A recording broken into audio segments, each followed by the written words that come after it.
گھر لا کر ساری رسموں کے بعد ثنا جو عالیان کی اکلوتی بہن تھی وہ اسے عالیان کے کمرے میں بیڈ پر بٹھا کر چلی گئی، جو پورے کا پورا گلاب کے پھولوں سے سجا ہوا تھا۔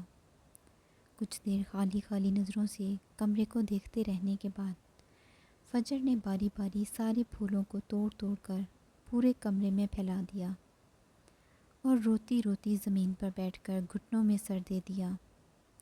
اسے سمجھ نہیں آ رہا تھا کہ یہ اس کے ساتھ کیا ہوا ہے۔ عالیان سے پہلی ملاقات سے لے کر اب تک کا سب کچھ اس کے دماغ میں گھوم رہا تھا۔ وہ ابھی تک بے یقین تھی کہ آخر یہ سب کیا ہوا ہے۔ اس نے تو شاہ سے شادی کی تھی، تو پھر عالیان کیسے؟ ہچکیوں سے روتے ہوئے وہ یہ سوچ رہی تھی کہ کاش اس نے نکاح کے وقت سن لیا ہوتا، کاش۔ اب صرف کاش ہی رہ گیا تھا۔ ابھی وہ گھٹنوں میں سر دیے رو رہی تھی کہ کلک کی آواز کے ساتھ اسے دروازہ لاک ہونے کی آواز آئی۔ فجر نے گھٹنوں سے تھوڑا سا سر اٹھا کر دیکھا تو سامنے وہ دل جلا دینے والی مسکراہٹ کے ساتھ اس کی طرف دیکھتے ہوئے اپنی شیروانی اتار کر ایک طرف رکھنے کے بعد آہستہ آہستہ قدم اٹھاتا اس کی طرف بڑھا، جو اب پھر سے اپنا سر گھٹنوں میں دے چکی تھی۔ عالیان بھی گھٹنوں کے بل فجر کے سامنے زمین پر بیٹھ گیا۔ سچ بہت افسوس ہو رہا ہے ہاں؟ تم نے تو سوچا تھا کہ تم مجھے دھوکہ دے کے رفو چکر ہو جاؤ گے اور مجھے پتہ بھی نہیں چلے گا۔ اتنا بیوقوف سمجھا ہوا ہے تم نے عالیان شاہ کو؟ یہ کہہ کر عالیان مسکرایا، لیکن فجر کو اس کے مسکرانے کی آواز زہر لگی۔ اس نے گھٹنوں سے سر اٹھایا اور کھا جانے والی نظروں سے عالیان کو دیکھا اور عالیان کو گریبان سے پکڑ کر دھاڑی۔ دھوکہ؟ دھوکہ میں نے نہیں، تم نے دیا ہے مجھے۔ میں تو شاہ سے شادی کر رہی تھی، پھر تم کیسے؟ فجر ابھی تک بے یقینی کے زیر اثر تھی۔ بہت افسوس ہو رہا ہے شاہ کی جگہ مجھے دیکھ کر۔ سو مائی ڈیئر وائف، میں ہی تمہارا شاہ ہوں۔ وہ جس سے تم راتوں تک باتیں کرتی تھی وہ میں ہی تو ہوں۔ فجر کا ہاتھ جو اس کے کالر پر تھا اپنے ہاتھوں میں سختی سے جگڑ کر بولا، نہیں، تم شاہ نہیں ہو، وہ شاہ نہیں ہو، تم نہیں ہو اس سے، تمہیں خود ملی تھی، وہ تم نہیں۔ فجر بے ربط جملے بولتی اسے یقین دلانے کی کوشش کرنے لگی۔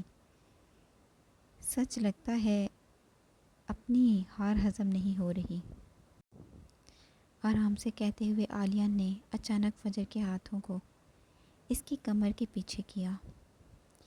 ایک دفعہ جو چیز عالیان کی ہو جائے نا، پھر وہ تا عمر عالیان کی ہی رہتی ہے۔ اور تم نے پتہ ہے میری ضد کو ہوا دی ہے۔ تم پر میرے نام کا ٹیگ لگ چکا تھا، تو تم نے کسی اور کے بارے میں سوچا بھی کیسے؟ فجر کے ہاتھ پر عالیان کی گرفت مضبوط سے مضبوط تر ہوتی جا رہی تھی، جس پر فجر کی سسکی نکلی۔ عالیان پلیز، مجھے درد ہو رہا ہے۔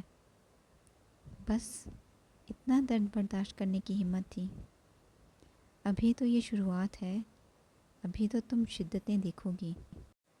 یہ کہتے ہوئے عالیان نے فجر کو اپنے بازوؤں میں اٹھایا اور حویلی کے اسٹور میں پہنچ کر اسے زمین پر بٹھایا اور باہر سے دروازہ بند کر دیا۔ اور فجر کو جب ہوش آیا تو اس نے خود کو تاریک کمرے میں اکیلے پایا۔ فجر کو اسٹور میں بند کرنے کے بعد عالیان کمرے میں آ کر چینج کرنے کے بعد بیڈ پر لیٹ گیا اور چھت کو گھورنے لگا، جبکہ پہلی ملاقات پر اسے وہ بغیر سوچے سمجھے بولنے اور فیصلہ اخذ کرنے والوں میں سے لگی۔ پھر جب اسے کینٹین میں فجر کا فون پڑا ملا جس پر اس کی پکچر لگی ہوئی تھی، تب اسے یقین ہو گیا کہ اس کا فجر کے بارے میں خیال بالکل درست ہے۔ اور پھر آہستہ آہستہ اسے فجر کو تنگ کرنے میں مزہ آنے لگا، اور کبھی کبھی اس کی حرکتوں پر غصہ بھی آتا تھا، اور جب بھی اس کا فجر سے بات کرنے یا اسے چڑھانے کا دل چاہتا تو وہ اسے شاہ بن کر فون کرتا، جس میں وہ اکثر اسے بہت کچھ باور کروا دیا کرتا تھا۔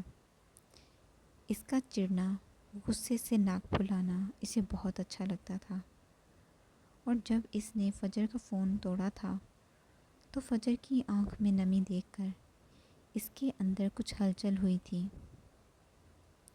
پارٹی والے دن وہ فجر سے شاہ بن کر بات کر کے ہٹا ہی تھا جب اسے اس کا ایک دوست وہاں مل گیا، اور وہ اس سے بات کرنے کے بعد اندر جانے ہی والا تھا جب اسے کچھ چبھتا ہوا محسوس ہوا اور وہ ہوش و حواس سے بیگانہ ہو گیا۔ لیکن اس سب کے دوران فجر کا ایئر رنگ اس کی شرٹ کے بٹن میں پھنس گیا، اور وہ تو فجر کو اتنی دفعہ دیکھ چکا تھا کہ اسے فجر کے ایئر رنگ کی پہچان ہو چکی تھی، اور تبھی اس نے فجر کو سبق سکھانے کا فیصلہ کیا، جس میں اس کی دلی خواہش بھی شامل تھی، اور بس پھر اسے ہر چیز اپنی مرضی کی چاہیے تھی۔ لیکن تب وہ حیران رہ گیا جب فجر نے شاہ کو فون کیا، اور اس کی بات سن کر وہ حیران رہ گیا کہ کل تک وہ جس کی بے عزتی کرتی تھی آج اس سے پوچھ رہی ہے کہ وہ اسے محبت کرتی ہے اور اس سے ملنا چاہتی ہے۔ تو عالیان نے بھی فوراً ہاں کہہ دیا، کیونکہ وہ نہیں چاہتا تھا کہ فجر کو کوئی شک ہو۔ وہ فجر کو اپنے اور شاہ کے ایک ہی ہونے کی سچائی بتانا چاہتا تھا، لیکن وہ چاہتا تھا کہ اس سے پہلے وہ جان لے کہ فجر شاہ سے کیا کہنا چاہتی ہے، لیکن وہ اس سے شاہ بن کر مل نہیں سکتا تھا، اس لیے وہ شاہ بن کر وہاں آیا، اور بعد میں فجر کے سامنے ایسے شو کیا کہ وہ وہاں آیا تھا، لیکن فجر کسی اور کے ساتھ تھی۔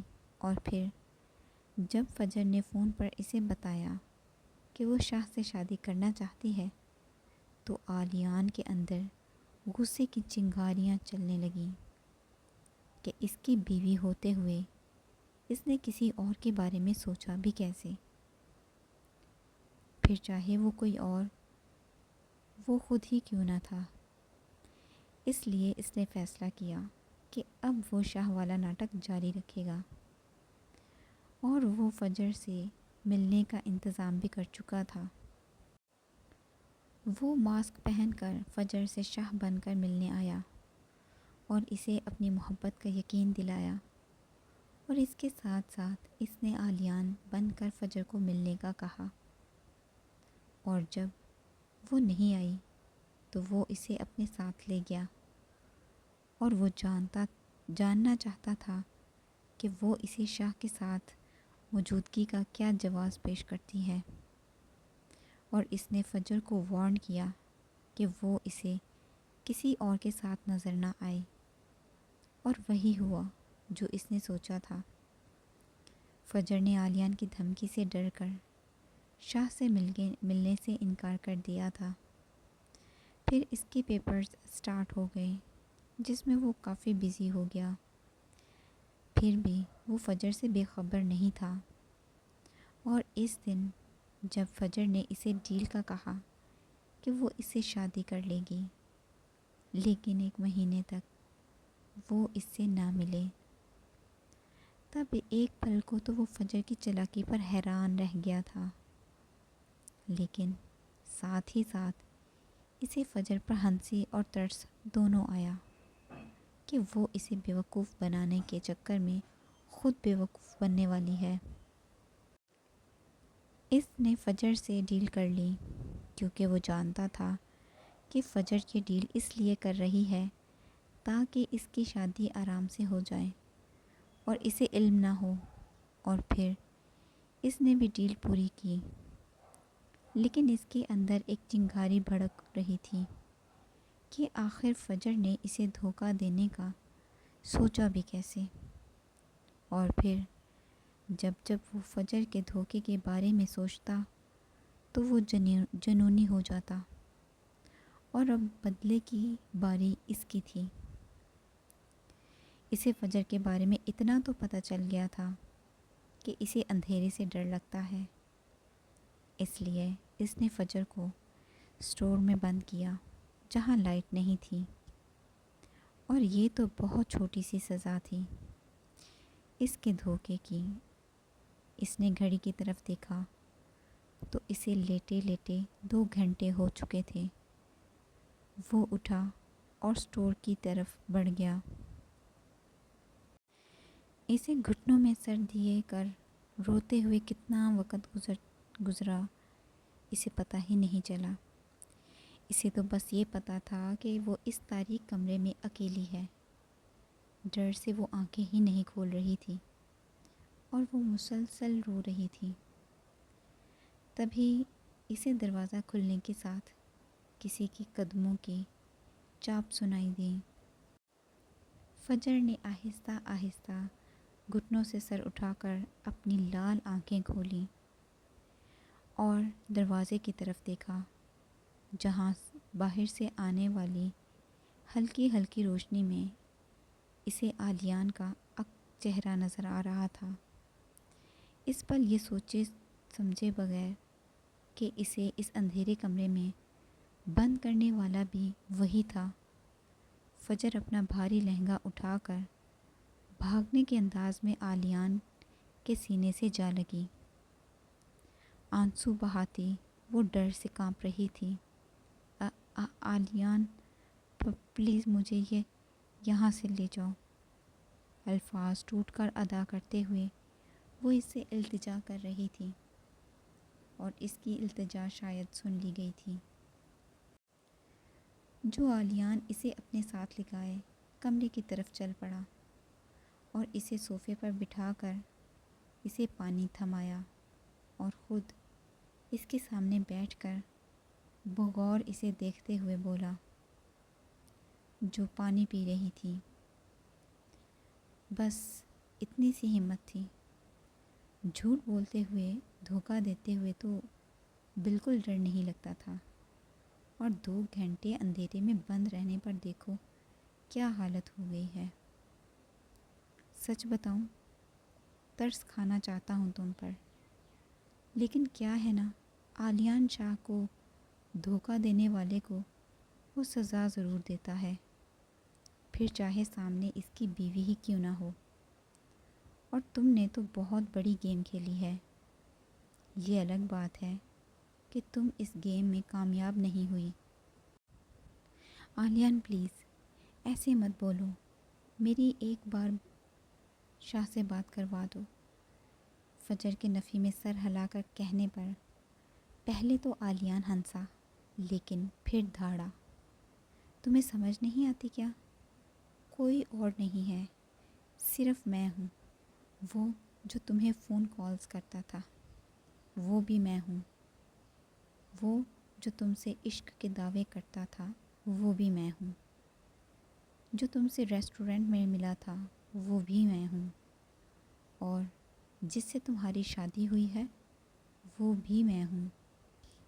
ہر طرف میں ہی میں ہوں، اس لیے کسی اور کا نام بھی آج کے بعد تمہاری زبان پر آیا نا فجر، تو مجھ سے برا کوئی نہیں ہوگا۔ فجر جو آلیان کے دھاڑنے پر پہلے سے ہی سہمی ہوئی تھی، آلیان اس کا منہ اپنے ہاتھوں سے دبوچ کر رایا۔ سمجھ آئی تمہیں؟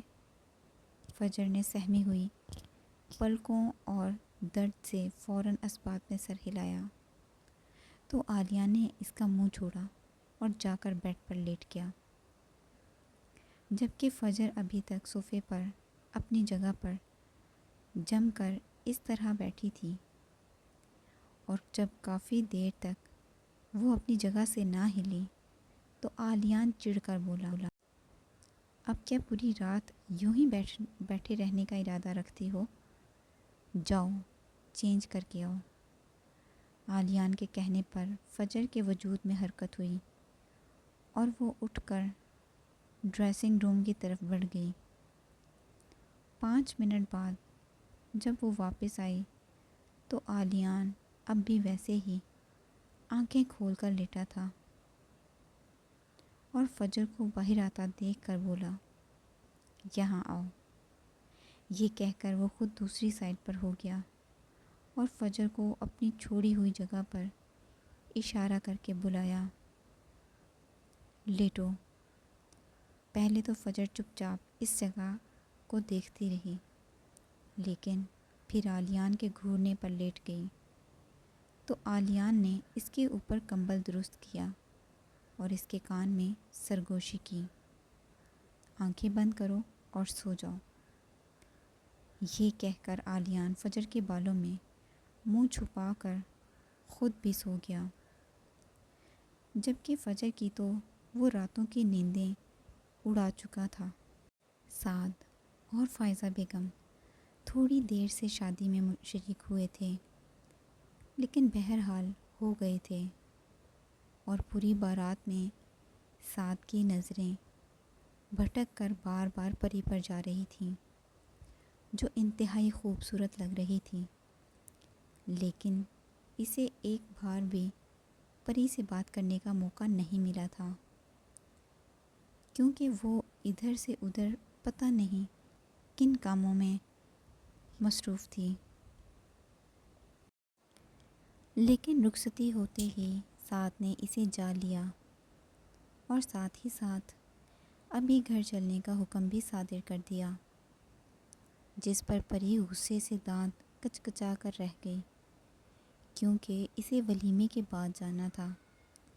وہ سعد کو منع کرنا چاہتی تھی، لیکن عابدہ بیگم کی موجودگی کی وجہ سے وہ چپ تھی۔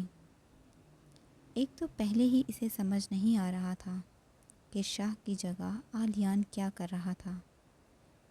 بے شک اس نے شاہ کو نہیں دیکھا تھا، لیکن عالیان کو وہ فجر سے لڑتے ہوئے یقیناً دیکھ چکی تھی، جس کے بارے میں وہ فجر سے پوچھنا چاہتی تھی، لیکن فجر تو جیسے پورے فنکشن میں بہری ہوئی بیٹھی تھی۔ فائزہ بیگم نے عابدہ بیگم کے ساتھ آج رات وہیں رکنا تھا، جبکہ پری اور سعد نے گھر جانا تھا۔ مسلسل گھوریوں کا بھی سعد پر اثر نہیں ہوا تھا، اور اب پری سعد کے ساتھ فرنٹ سیٹ پر براجمان واپسی کے راستے پر تھی، جبکہ وہ اس کی گھوریوں کو نظر انداز کیے سنجیدگی سے ڈرائیو کر رہا تھا۔ جب پری کے گھورنے کا کوئی فائدہ نہیں ہوا تو پری تنگ آ کر بولی، اب تم مجھے بتانا پسند کرو گے کہ تمہارے ساتھ کیا مصیبت ہو گئی تھی جو تم مجھے ابھی سے اٹھا کر لے آئے ہو؟ جھوٹ، بالکل جھوٹ۔ سعد کے سنجیدگی سے کہنے پر پری نے ابرو اٹھا کر پوچھا، کیا؟ میں اٹھا کر کب لایا ہوں تمہیں؟ تم خود اپنی مرضی سے اپنے پاؤں پر چل کر آئی ہو، اور او ہیلو، اپنی مرضی سے کب؟ تمہاری وجہ سے آنا پڑا ہے مجھے۔ پری کے جھنجھلا کر کہنے پر سعد نے ایک سائڈ پر گاڑی روکی، جبکہ یہ سڑک سنسان تھی، آس پاس گاڑیاں اور آبادی نہ ہونے کے برابر تھی۔ میری وجہ سے؟ کیا مطلب؟ اتنی اچھی تو تم ہو نہیں کہ میں کہوں اور تم میری بات مان لو۔ ظاہر ہے تمہاری مرضی تھی تو تم آئی ہو نا؟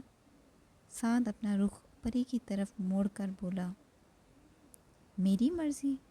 پاگل واگل تو نہیں ہو گئے ہو تم؟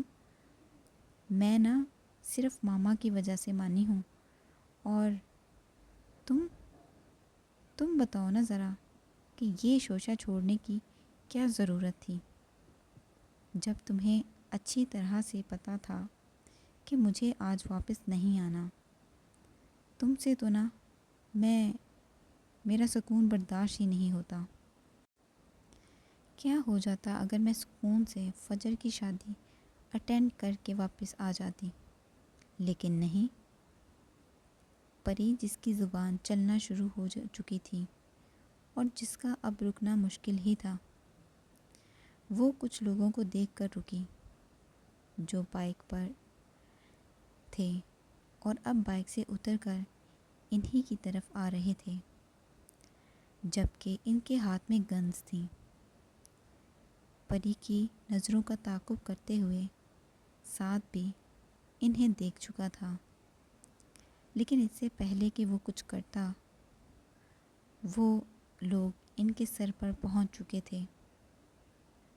اپنے ہاتھ اوپر کرو اور جو بھی ہے سب نکالو، ان میں سے ایک کے کہنے پر سعد اپنا فون اور والیٹ نکال کر انہیں دینے لگا، جبکہ پری کا چہرہ ڈر کے مارے لٹھے کی مانند سفید ہو چکا تھا۔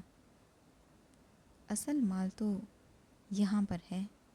تبھی ان میں سے ایک شخص نے پری کو دیکھ کر کمینگی سے کہا، جس پر پری نے ڈر کر سعد کی طرف دیکھا، جبکہ یہ سن کر غصے میں سعد کی رگیں تن گئیں۔ جو چاہیے مجھ سے لے لو اور جاؤ، غصہ ضبط کرتے ہوئے سعد نے کہا۔ ہم بھی تو یہی کہہ رہے ہیں، یہ حور پری ہمیں دے دو اور جاؤ۔ یہ کہہ کر ان سب نے کہکا لگایا اور بس پھر سعد کا ضبط جواب دے گیا۔ وہ غصے میں گاڑی سے اترا اور ان میں سے ایک شخص جو کہ پری کی سائیڈ کا دروازہ کھول چکا تھا، اس کی طرف بڑھا اور اس کا گریبان پکڑ لیا اور اس پر لاتوں کی برسات کر دی۔ تبھی اس کے باقی ساتھی بھی اس کی طرف بڑھے اور پری بھی گاڑی سے اتری۔ تبھی فضا میں گولی کی آواز گونجی اور پھر پری کی چیخ۔